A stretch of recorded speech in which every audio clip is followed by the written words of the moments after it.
السلام علیکم ورحمۃ اللہ تعالی وبرکاتہ۔ نحمده ونصلي ونسلم على رسوله الكريم اما بعد فاعوذ باللہ من الشیطان الرجیم بسم اللہ الرحمن الرحیم ان اللہ وملائکته یصلون علی النبی یا ایہا الذین آمنوا صلوا علیہ وسلموا تسلیما اللہم صل علی سیدنا ومولانا محمد معدن الجود والکرم وآلہ الکرام وابنہ الکریم وبارک وسلم صلاۃ وسلاما علیک یا رسول اللہ صلی اللہ تعالی علیہ وسلم۔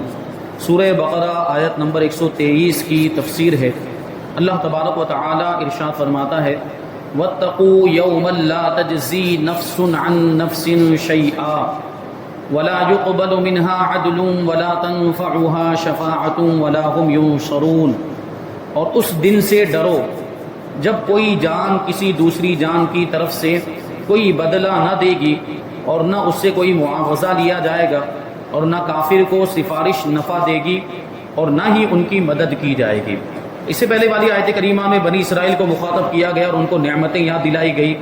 اور اللہ تبارک و تعالیٰ نے جو زمانے کے لوگوں پر ان کو فضیلت دی وہ بھی یاد دلایا گیا۔ پھر اب انہی کو حکم دیا جا رہا ہے اور انہی سے فرمایا جا رہا ہے کہ اس دن سے ڈرو جس دن کوئی جان کسی جان کے کام نہیں آئے گی اور کوئی مالی معاوضہ بھی نہیں لیا جائے گا، یعنی قیامت کا دن۔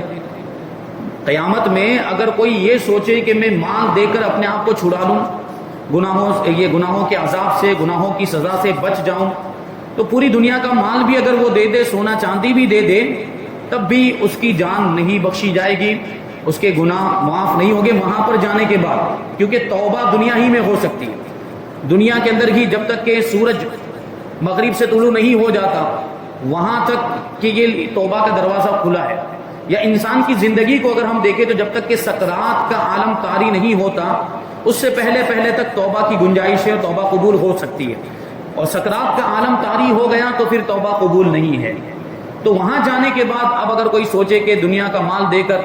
سونا چاندی، پہلی بات تو وہاں پہ سونا چاندی روپیہ پیسہ ہوگا ہی نہیں، جو کچھ بھی رہا ہوگا وہ تو آدمی دنیا میں چھوڑ کر گیا ہوگا۔ اگر دنیا میں اس کے پاس سونا چاندی روپیہ پیسہ مال دولت رہا ہوگا تو آدمی ساتھ میں تو لے کر نہیں جاتا، قبر میں تو یہ ساری چیزیں ساتھ میں نہیں آتی،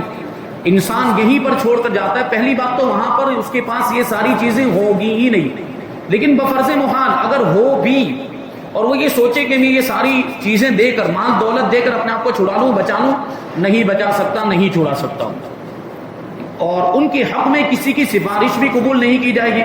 یعنی پہلی بات تو یہ کہ کوئی ان کی شفاعت کرے گا ہی نہیں، کافروں کی کوئی شفاعت کرے گا ہی نہیں۔ کافر کی تو کافر شفاعت کر بھی نہیں سکتا، کیونکہ دوسرا کافر خود اپنے معاملات میں پریشان ہوگا، تو وہ کیا کسی دوسرے کافر کی شفاعت کرے گا، خود وہ عذاب کا شکار ہوگا، عذاب کا حقدار ہوگا، جہنم میں جانے والا ہوگا جہاں حساب و کتاب ہو رہا ہوگا، تو وہ دوسرے کافر کے کام کیسے آ سکتا ہے؟ یعنی ایک کافر دوسرے کافر کے کام نہیں آئے گا، سفارش نہیں کرے گا۔ اب سوال یہ پیدا ہوتا ہے کہ کیا کوئی مومن کسی کافر کی سفارش کر سکے گا؟ نہیں، ایمان والوں کو بھی اس بات سے روک دیا جائے گا، کوئی بھی ایمان والا، کوئی بھی مومن مسلمان کسی کافر کی شفاعت نہیں کرے گا۔ شفاعت وہاں پہ صرف مسلمانوں کے لیے ہوگی، مسلمانوں میں جو گنہگار تھے، ایمان والے جو گنہگار تھے ان کے لیے شفاعت ہوگی، ان کو بخشوایا جائے گا، اور ان کو اگر جہنم کے حقدار ہو گئے ہوں گے تو جنت میں پہنچایا جائے گا ان کے گناہوں کو معاف کرا کے۔ تو شفاعت یہ ہوگی ایمان والوں کے لیے، کافروں کے لیے کوئی بھی شفاعت اور کوئی بھی سفارش نہیں ہوگی۔ اسی کو یہاں پہ بیان کرتے ہیں، کہتے ہیں کہ بنیادی طور پر یہاں پر ان یہودیوں کا رد ہے جو کہتے تھے کہ ہمارے باپ دادا تو بڑے بزرگ تھے، وہ ہمیں شفاعت کر کے چھڑا لیں گے، یعنی اللہ کی بارگاہ میں ہماری سفارش کر کے ہمیں چھڑا لیں گے، عذاب سے بچا لیں گے۔ تو انہیں فرمایا جا رہا ہے کہ شفاعت کافر کے لیے نہیں ہے، گویا یہاں کافر کا بیان ہے کہ کافر کی طرف سے کوئی بدلہ نہ بنے گا اور نہ اس سے کوئی معاوضہ لے کر اسے چھوڑا جائے گا اور نہ ہی کوئی اس کی شفاعت کرے گا، اور بالفرض اگر کوئی شفاعت کرے بھی تو کافر کے حق میں شفاعت قبول نہیں کی جائے گی۔ کافر تو شفاعت کر ہی نہیں سکتا، اور ایمان والوں کو روک دیا جائے گا کافر کی شفاعت کرنے سے، لیکن بالفرض بھی کیسا؟ بفرض محال، ناممکن سی بات ہے یہ کہ کوئی مومن کسی کافر کی شفاعت کرے، یہ کریں گے ہی نہیں، ایمان والے کسی بھی کافر کی شفاعت کریں گے ہی نہیں۔ لیکن اگر مان لے کہ کرے اگر کوئی شفاعت وہاں پر کوئی ایمان والا کسی کافر کی شفاعت کرے تو اس کی شفاعت قبول نہیں کی جائے گی، مانی نہیں جائے گی، اور اس کو چھوڑا نہیں جائے گا اور اس کو بخشا نہیں جائے گا، بلکہ یہ جہنم میں جائے گا۔ کافر تو شفاعت قبول نہیں کی جائے گی، اور نہ ہی کافروں کی مدد کی جائے گی، ان کی کوئی مدد بھی نہیں کرے گا۔ ایمان والوں کی تو مدد ہوگی، ایمان والوں کی تو شفاعت بھی ہوگی، لیکن کافروں کی کوئی مدد بھی نہیں ہوگی، کوئی شفاعت بھی نہیں ہوگی۔ کافروں کے مقابلے میں مسلمانوں کی شفاعت بھی ہوگی، جیسے قرآن میں 20 جگہ پر آیا ہے، اور مسلمانوں کی مدد بھی ہوگی، جیسے بخاری اور مسلم کی حدیث شریف میں ہے کہ نبی کریم صلی اللہ علیہ وسلم قیامت میں جگہ جگہ اپنے امتیوں کی مدد فرمائیں گے۔ حوض کوثر پر بھی مدد فرمائیں گے، میزان عمل پہ بھی مدد فرمائیں گے، جہاں حساب و کتاب ہو رہا ہوگا وہاں بھی اپنی امت کی مدد فرمائیں گے، اور پھر شفاعت کا جب معاملہ آئے گا، شفاعت کا جب نمبر آئے گا، تو وہاں پر حضور پاک صلی اللہ علیہ وسلم اپنے چاہنے والوں کو جنت میں پہنچائیں گے۔ اس کی بھی مختلف کیفیتیں میں پہلے بتا چکا ہوں۔ کچھ تو مسلمان ایمان والے ایسے ہوں گے جو گناہوں کی وجہ سے جہنم میں پہنچ چکے ہوں گے اور ان کو عذاب ہونا شروع ہو چکا ہوگا، اللہ کے رسول صلی اللہ علیہ وسلم انہیں وہاں سے نکال کر جنت میں پہنچائیں گے۔ اور کچھ تو ایسے ہوں گے جو ابھی جہنم میں نہیں گئے ہوں گے لیکن جہنم میں جانے کے حقدار ہوں گے گناہوں کی وجہ سے، اللہ کے رسول صلی اللہ علیہ وسلم ان کے گناہوں کو بخشوائیں گے، ان کے گناہ معاف کروا کے انہیں جنت میں پہنچا دیں گے۔ وہ جہنم میں جانے کے حقدار تھے گناہوں کی وجہ سے، لیکن اللہ کے رسول صلی اللہ علیہ وسلم کی شفاعت سے وہ جنت میں پہنچ جائیں گے۔ اور کتنے تو ایسے ہوں گے حضور پاک صلی اللہ علیہ وسلم کی امت میں جن کو نبی پاک صلی اللہ علیہ وسلم کی شفاعت سے، حضور پاک صلی اللہ علیہ وسلم کے صدقہ و طفیل میں حضور کی نسبت کی وجہ سے بغیر حساب و کتاب جنت میں پہنچا دیا جائے گا۔ کتنے ایسے ہوں گے؟ اللہ تبارک و تعالیٰ کی بارگاہ میں دعا کرتے ہیں اللہ تبارک و تعالیٰ ہمیں نبی پاک صلی اللہ علیہ وسلم کی شفاعت نصیب فرمائے۔ آگے آیت نمبر 124 میں اللہ تبارک و تعالیٰ ارشاد فرماتا ہے وَإِذِ ابْتَلَىٰ إِبْرَاهِيمَ رَبُّهُ بِكَلِمَاتٍ فَأَتَمَّهُنَّ قَالَ إِنِّي جَاعِلُكَ لِلنَّاسِ إِمَامًا قَالَ وَمِن ذُرِّيَّتِي قَالَ لَا يَنَالُ عَهْدِ الظَّالِمِينَ۔ اور یاد کرو جب ابراہیم کو اس کے رب نے چند باتوں کے ذریعے آزمایا تو اس نے انہیں پورا کر دیا۔ اللہ نے فرمایا میں تمہیں لوگوں کا پیشوا بنانے والا ہوں۔ ابراہیم نے عرض کی اور میری اولاد میں سے بھی، یعنی میری اولاد میں سے بھی، میری اولاد کو بھی پیشوا بنا۔ تو اللہ نے فرمایا کہ میرا عہد ظالموں کو نہیں پہنچتا۔ دیکھیں یہاں پہ حضرت ابراہیم علیہ السلام کی بات چل رہی ہے۔ حضرت ابراہیم علیہ السلام خلیل اللہ کے خلیل ہیں، اور ان کو یہ منصب ملا، مرتبہ ملا، اور بڑے ہی جلیل القدر پیغمبر ہیں۔ تو ان کو اللہ تبارک و تعالیٰ نے چند باتوں کے ذریعے آزمایا، اور جب اس آزمائش میں کامیاب ہو گئے تو اللہ تبارک و تعالیٰ نے ان کو پوری دنیا کا پیشوا اور مقتدی اور امام بنا دیا۔ کیونکہ آج اگر ہم دیکھیں اس وقت جتنے بھی لوگ موجود ہیں، اور چاہے پھر وہ عیسائی ہو، یہودی ہو، یا ہم ایمان والے ہو رسول پاک صلی اللہ علیہ وسلم کے امتی، سب کے سب حضرت ابراہیم علیہ السلام کو مانتے ہیں اور ان سے محبت کا دعویٰ کرتے ہیں۔ اگرچہ یہودی اور عیسائی محبت کے دعوے میں جھوٹے ہیں، الحمدللہ ہم سچے ہیں۔ جیسے حضرت ابراہیم علیہ السلام سے محبت کرنی چاہیے ویسی ہم ان سے محبت کرتے ہیں، ماننے کا دعویٰ سب کرتے ہیں۔ تو حضرت ابراہیم علیہ السلام کو پوری دنیا کا پیشوا اس اعتبار سے بنا دیا۔ حضرت ابراہیم علیہ السلام نے اللہ کی بارگاہ میں عرض کیا کہ میری اولاد میں بھی تو امام بنا دے، پیشوا بنا دے، مقتدی بنا دے۔ تو اللہ نے کیا ارشاد فرمایا کہ میرا عہد، میرا وعدہ، یعنی امام بنانے کا جو وعدہ ہے، پیشوا اور مقتدی بنانے کا جو وعدہ ہے، وہ ظالموں کو نہیں پہنچتا۔ کیونکہ حضرت ابراہیم علیہ السلام کی اولاد، یعنی حضرت ابراہیم علیہ السلام کے بعد سے لے کر حضرت اسحاق، آپ کے دو صاحبزادے، حضرت ابراہیم علیہ السلام کے دو صاحبزادے حضرت اسماعیل اور حضرت اسحاق، ان کی اولاد میں سے حضرت اسماعیل علیہ السلام کی اولاد میں سے اہل عرب، اور باقی بنی اسرائیل حضرت اسحاق علیہ السلام کی اولاد میں سے، اور اسی طرح یہ سلسلہ پوری دنیا میں پھیلا ہوا ہے۔ تو حضرت ابراہیم علیہ السلام نے یہ بات کہی کہ میری اولاد میں سے بھی، تو وہ اولاد میں تو نافرمان بھی ہے۔ بنی اسرائیل میں کتنے لوگ ایسے ہیں جو نافرمان؟ حضرت اسماعیل علیہ السلام کی اولاد میں سے تو کفار مکہ قریش کے لوگ بھی تھے، جو مشرکین تھے، کافر بھی تھے حضرت اسماعیل علیہ السلام کی اولاد میں سے، تو وہ بھی حضرت ابراہیم علیہ السلام کی اولاد میں ہوئے، تو ظالم بھی ہوئے، کافر بھی ہوئے، فاسق بھی ہوئے، گنہگار بھی ہوئے۔ تو اللہ فرماتا ہے کہ میرا عہد ظالموں کو نہیں پہنچے گا، یعنی ظالم پیشوا بننے کے لائق نہیں، کافر اور فاسق امام بننے کے لائق نہیں ہے۔ اسی کو بیان کرتے کہ یہود و نصارہ اور مشرکین عرب سب حضرت ابراہیم علیہ السلام کے فضل و شرف کے معترف، یعنی آپ کی فضیلت کو ماننے والے، آپ کے شرف اور آپ کے مقام و مرتبے کا اعتراف کرنے والے، اور آپ کی نسل میں ہونے پر فخر کرتے ہیں۔ یہود و نصارہ جیسے میں نے بھی بتایا بنی اسرائیل میں سے ہیں، حضرت بنی اسرائیل بھی حضرت ابراہیم علیہ السلام کی اولاد میں سے ہیں، اور مشرکین عرب حضرت اسماعیل علیہ السلام کی اولاد میں سے ہیں، تو وہ بھی حضرت ابراہیم کی اولاد میں سے ہوئے۔ تو یہ سب حضرت ابراہیم علیہ السلام کی اولاد ہونے پر فخر کرتے ہیں۔ تو اس آیت میں اللہ تبارک و تعالیٰ نے حضرت ابراہیم علیہ السلام کی وہ حالات بیان فرمائے ہیں جن سے سب پر اسلام کا قبول کرنا لازم ہو جاتا ہے، کیونکہ جو چیزیں اللہ تبارک و تعالیٰ نے حضرت ابراہیم علیہ السلام پر واجب کی وہ اسلام کی خصوصیات میں سے جو چیزیں حضرت ابراہیم علیہ السلام پر لازم کی تھی، جیسے میں آپ کو بتاؤں کچھ باتیں ایسی دوسری روایتوں میں، جیسے کہ ناخون تراشنا،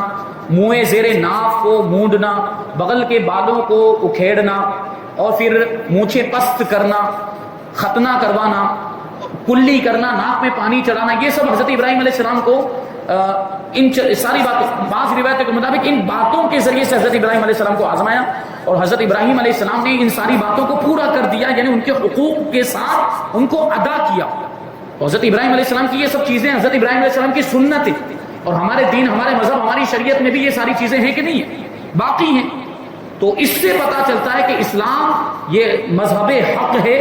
نبی پاک صلی اللہ علیہ وسلم نبی برحق ہیں، نبی آخر الزمان ہیں، تو اسلام کی حقانیت کی دلیل موجود ہے حضرت ابراہیم علیہ السلام کے اس واقعے کے اندر۔ اور ابتلا، یہاں پر وَإِذِ ابْتَلَا کا جو لفظ آیا، ابتلا کا مطلب کیا ہوتا ہے؟ وہ ابتلا سے بنا ہے۔ ابتلا کا مطلب ہوتا ہے آزمائش۔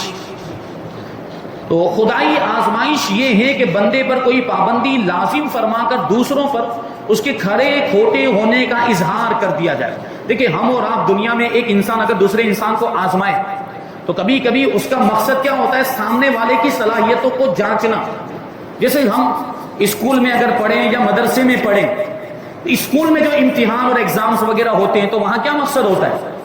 اسکول اور مدرسے میں امتحان لینے کا کیا مقصد ہوتا ہے؟ طلباء اور اسٹوڈنٹ کی صلاحیتوں کو جانچنا، یہی تو مقصد ہوتا ہے کہ اس کے اندر صلاحیت پیدا ہو پائے کہ ہم نے جو پڑھایا اس سے اس نے کیا فائدہ حاصل کیا، اس کے اندر کتنی قابلیت پیدا ہوئی، ٹیلنٹ کتنا آیا، اس کے اندر کتنی ایبیلٹی آئی، یہ سب جانچا جاتا ہے اس کے اندر۔ لیکن اللہ تبارک و تعالیٰ کو تو یہ ساری چیزیں پہلے ہی سے معلوم ہے۔ اللہ تبارک و تعالیٰ کو کسی کی قابلیت، کسی کی صلاحیت، کس کے اندر کتنی ایبیلٹی، یہ جاننے کی ضرورت ہے؟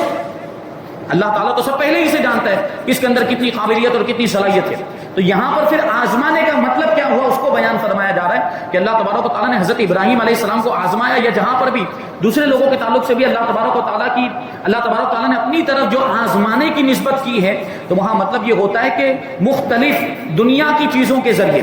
بندوں پر کوئی پابندی لازم کی جائے، اور یہ پھر ظاہر کیا جائے، وہ بندہ اگر اس پر عمل کر لیتا ہے، اس پابندی کو پورے طور پر نبھا لیتا ہے، تو لوگوں پر ظاہر ہو جائے گا، لوگوں پر ظاہر ہو جائے گا کہ یہ اللہ تبارک و تعالیٰ کے قرب حاصل کرنے کے لائق ہے۔ تو حضرت ابراہیم علیہ السلام کو اللہ تبارک و تعالیٰ نے آزمایا، تو اس کا بھی یہی مطلب تھا کہ حضرت ابراہیم علیہ السلام ان باتوں کو پورا کر دیں گے۔ حضرت ابراہیم علیہ السلام وہ جو باتیں تھیں جو اللہ تبارک و تعالیٰ نے جن کے ذریعے سے، جن کلمات کے ذریعے سے آپ کو آزمایا، جب ان کے حقوق کے ساتھ ان کو ادا کر دیں گے تو حضرت ابراہیم علیہ السلام کی فضیلت دوسرے لوگوں پر ظاہر ہو جائے گی، یہی مقصد تھا۔ اور پھر کسی کے پاس کوئی عذر نہیں رہ جائے گا، کوئی بہانہ نہیں رہ جائے گا کہ یہ نبی بننے کے لائق نہیں ہے، یہ اللہ کے خلیل ہونے کے لائق نہیں۔ نبی نبوت کا مرتبہ حضرت ابراہیم علیہ السلام کو پہلے ہی مل چکا تھا، اب لوگوں پر ظاہر کرنا مقصد تھا کہ لوگوں کو بھی پتا چل جائے کہ حضرت ابراہیم علیہ السلام کا مرتبہ کیا ہے۔ تو ان باتوں کے ذریعے سے حضرت ابراہیم علیہ السلام کو جانچا گیا، ان کی آزمائش کی گئی، یعنی ان کی فضیلت کو ظاہر کیا گیا۔ حضرت ابراہیم علیہ السلام کی آزمائش میں بہت سے شرعی احکام بھی تھے، اور راہ خدا میں آپ کی ہجرت، بیوی بچوں کو بیابان میں جنگل میں تنہا چھوڑ دینا، اور فرزند کی قربانی کرنا وغیرہ، یہ سب شامل ہے، اور کچھ وہ چیزیں جو میں نے بتائی۔ اور اس کے علاوہ بھی جیسے نمرود کے ذریعے بھی آزمایا گیا حضرت ابراہیم علیہ السلام کو، نمرود کے ساتھ مقابلہ ہوا، اس میں بھی حضرت ابراہیم علیہ السلام کی آزمائش تھی۔ اور بڑی عمر میں ختنہ کرنے کا حکم دیا گیا، یہ بھی ایک آزمائش تھی۔ تو بہت ساری چیزیں ہیں حضرت ابراہیم علیہ السلام کی۔ اور بعض روایتوں میں آیا کہ مناسک حج کے ذریعے سے آزمایا گیا، حج اور عمرہ کرنے کا حکم دیا گیا، یعنی جب خانہ کعبہ کو تعمیر کیا حضرت ابراہیم علیہ السلام نے، تو پھر اللہ تبارک و تعالیٰ نے آپ کو خانہ کعبہ کا حج کرنے کا حکم دیا۔ حضرت ابراہیم علیہ السلام تمام امتحانوں میں، تمام آزمائشوں میں پورا اترے، اور اللہ تبارک و تعالیٰ نے آپ کو لوگوں کا پیشوا بنا دیا۔ آپ علیہ الصلوۃ والسلام خلیل اللہ قرار پائے، اللہ کے خلیل، خلیل کا مطلب ہوتا ہے گہرا دوست۔ انبیاء کرام علیہ الصلوۃ والسلام کے باپ ہوئے، کیونکہ بنی اسرائیل میں جتنے بھی انبیاء کرام ہوئے سب حضرت ابراہیم علیہ السلام کی اولاد، اور حضرت اسماعیل علیہ السلام اور آپ کی اولاد میں ہمارے نبی پاک صلی اللہ علیہ وسلم، یہ بھی حضرت ابراہیم علیہ السلام کی اولاد میں سے۔ تو اس اعتبار سے آپ انبیاء کرام کے باپ ہوئے، اسی وجہ سے آپ کا ایک لقب بھی ہے، حضرت ابراہیم علیہ السلام کا ایک لقب ابو الانبیاء ہے۔ ابو الانبیاء کا مطلب یہ ہوتا ہے نبیوں کا باپ، نبیوں کا والد۔ کیونکہ آپ کی اولاد میں بہت سارے انبیاء کرام ہوئے، تمام دینوں میں حضرت ابراہیم علیہ السلام کا تذکرہ ہوا، یہودیوں کے دین میں بھی، اب یہودی تو کیا دین، یہ تو کوئی مذہب ہی نہیں، حضرت موسیٰ علیہ السلام کی شریعت میں بھی حضرت ابراہیم علیہ السلام کا ذکر ہے، حضرت عیسیٰ کی شریعت میں بھی، اور اس کے علاوہ جتنے بھی بنی اسرائیل کے انبیاء کرام جو ہوئے، سارے انبیاء کرام کی شریعتوں میں اور سارے انبیاء کرام کے مذہب میں ان کا ذکر ہوا، اور ہمارے مذہب میں بھی، ہمارے دین میں بھی حضرت ابراہیم علیہ السلام کا ذکر ہوا، ہمارے قرآن میں بھی، جیسے ابھی کر ہی رہے ہیں ہم حضرت ابراہیم علیہ السلام کا تذکرہ، ہمارے قرآن میں بھی حضرت ابراہیم علیہ السلام کا ذکر ہے، جگہ جگہ پہ آئے، ایک جگہ نہیں، بہت سی جگہوں پر حضرت ابراہیم علیہ السلام کا ذکر ہے، اور سب کے نزدیک محبوب ہوئے حضرت ابراہیم علیہ السلام، سب کے نزدیک، یعنی سارے دین والوں کے نزدیک، جو پہلے دین ہو چکے، جو پہلی امتیں ہو چکی، ان کے نزدیک بھی محبوب اور پسندیدہ ہیں، اور ہمارے نزدیک بھی حضرت ابراہیم علیہ السلام محبوب اور پسندیدہ ہیں۔ اس سے معلوم ہوا کہ شرعی احکام اور تکالیف اللہ تبارک و تعالیٰ کی طرف سے آزمائش ہوتی ہیں، اور جو ان آزمائشوں میں پورا اترتا ہے وہ دنیا اور آخرت کے انعامات کا مستحق اور حقدار قرار پاتا ہے۔ تو یہ نماز، روزہ اور یہ چیزیں، عبادتیں وغیرہ جو ہم پر فرض کی گئی ہیں، یہ ہماری آزمائش کے طور پر ہے، ورنہ اللہ تبارک و تعالیٰ کو ہماری نمازوں کی کوئی ضرورت نہیں ہے، اللہ تبارک و تعالیٰ کو ہمارے روزوں کی کوئی ضرورت نہیں، ہماری عبادتوں کی کوئی ضرورت نہیں ہے۔ اللہ کے پاس ایک مخلوق ایسی فرشتے ہیں، ہمیشہ اس کی عبادت میں لگے رہتے ہیں، حالانکہ فرشتوں کی عبادت کی بھی اس کو حاجت نہیں ہے، لیکن فرشتے ایسی مخلوق ہیں جو کبھی بھی اللہ تبارک و تعالیٰ کی نافرمانی نہیں کرتے۔ کچھ فرشتے تو ایسے ہیں جو جب سے پیدا ہوئے تب سے سجدے کی حالت میں اور قیامت تک سجدے کی حالت ہی میں رہیں گے، کچھ فرشتے ایسے جو رکوع کی حالت میں ہیں، قیامت تک رکوع کی حالت میں رہیں گے، کچھ فرشتے قعدے کی حالت میں جو ہمیشہ قعدے کی حالت میں رہیں گے، کچھ فرشتے قیام کی حالت میں وہ قیامت تک قیام کی حالت میں رہیں گے۔ تو بتاؤ ایسی عبادتیں فرشتے جب اللہ تبارک و تعالیٰ کی کر رہے ہیں تو ہماری ٹوٹی پھوٹی عبادتوں کو کی اللہ تبارک و تعالیٰ کو ضرورت ہوگی؟ ہرگز نہیں۔ ہم نماز پڑھیں تو اس میں ہمارا فائدہ، ہم روزہ رکھیں تو اس میں ہمارا فائدہ، اور یہ ہماری آزمائش ہے۔ نمازیں اور روزے اور فرائض جو ہم پر مقرر کیے گئے، ہم پر جو چیزیں واجب کی گئی، جو چیزیں ضروری قرار دی گئی، لازم کی گئی، وہ ہماری آزمائش کے طور پر، کیا ہم اس پر عمل کرتے کہ نہیں کرتے؟ نماز فرض کی گئی تو ہم نماز پڑھتے کہ نہیں پڑھتے، اسی پر پھر ہماری نجات کا دار و مدار ہوگا۔ تو یہ آزمائش کے طور پر حضرت ابراہیم علیہ السلام کو بھی آزمائے گا، تو وہ تو اللہ کے نبی ہیں، وہ تو کامیاب ہو گئے، لیکن ہمارے آپ کے معاملات ہم دیکھتے ہیں کہ ہمارے بہت سے بھائی ایسے ہیں جو نماز نہیں پڑھتے اور رمضان کے مہینے میں روزے نہیں رکھتے ہیں، تو وہ اس آزمائش میں ناکام ہو رہے ہیں، اور ان کو وہاں اللہ کی بارگاہ میں ان ساری چیزوں کا جواب دینا پڑے گا، پوچھا جائے گا ان سے کہ نماز فرض کی گئی تھی تو تم نے نماز کیوں نہیں پڑھی، روزے فرض کیے گئے تھے رمضان کے تو تم نے روزے کیوں نہیں رکھے، یہ ساری چیزوں کا سوال ان سے ہوگا۔ اب یہ جو فرمایا کہ اللہ تبارک و تعالیٰ نے حضرت ابراہیم علیہ السلام کو پیشوا بنایا، امام بنایا،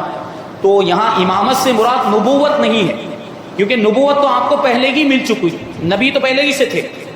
تب ہی تو آپ کا امتحان لیا گیا، نبی تھے اسی لیے آپ کی آزمائش ہوئی اور لوگوں پر آپ کی فضیلت کو ظاہر کیا گیا، بلکہ اس امامت سے مراد دینی پیشوائی ہے، دینی رہنما ہونا، دینی رہبر ہونا، دینی پیشوا ہونا، یعنی اللہ تبارک و تعالیٰ نے آپ کو دینی پیشوا بنایا، جیسے کہ تفسیر جلالین میں ہے قدوۃ فی الدین، یعنی دین میں پیشوائی آپ کو عطا کی گئی۔ تو حضرت ابراہیم علیہ السلام نے کیا عرض کیا تھا اللہ کی بارگاہ میں، جب اللہ نے یہ فرمایا کہ میں تمہیں لوگوں کا پیشوا بنانے والا ہوں، تو حضرت ابراہیم علیہ السلام نے عرض کیا کہ میری اولاد کو بھی پیشوا بنا۔ تو کہتے ہیں جب اللہ تبارک و تعالیٰ نے حضرت ابراہیم علیہ السلام کو امامت کا مقام عطا فرمایا، تو حضرت ابراہیم علیہ السلام نے اللہ تبارک و تعالیٰ سے اپنی اولاد کے لیے بھی عرض کیا،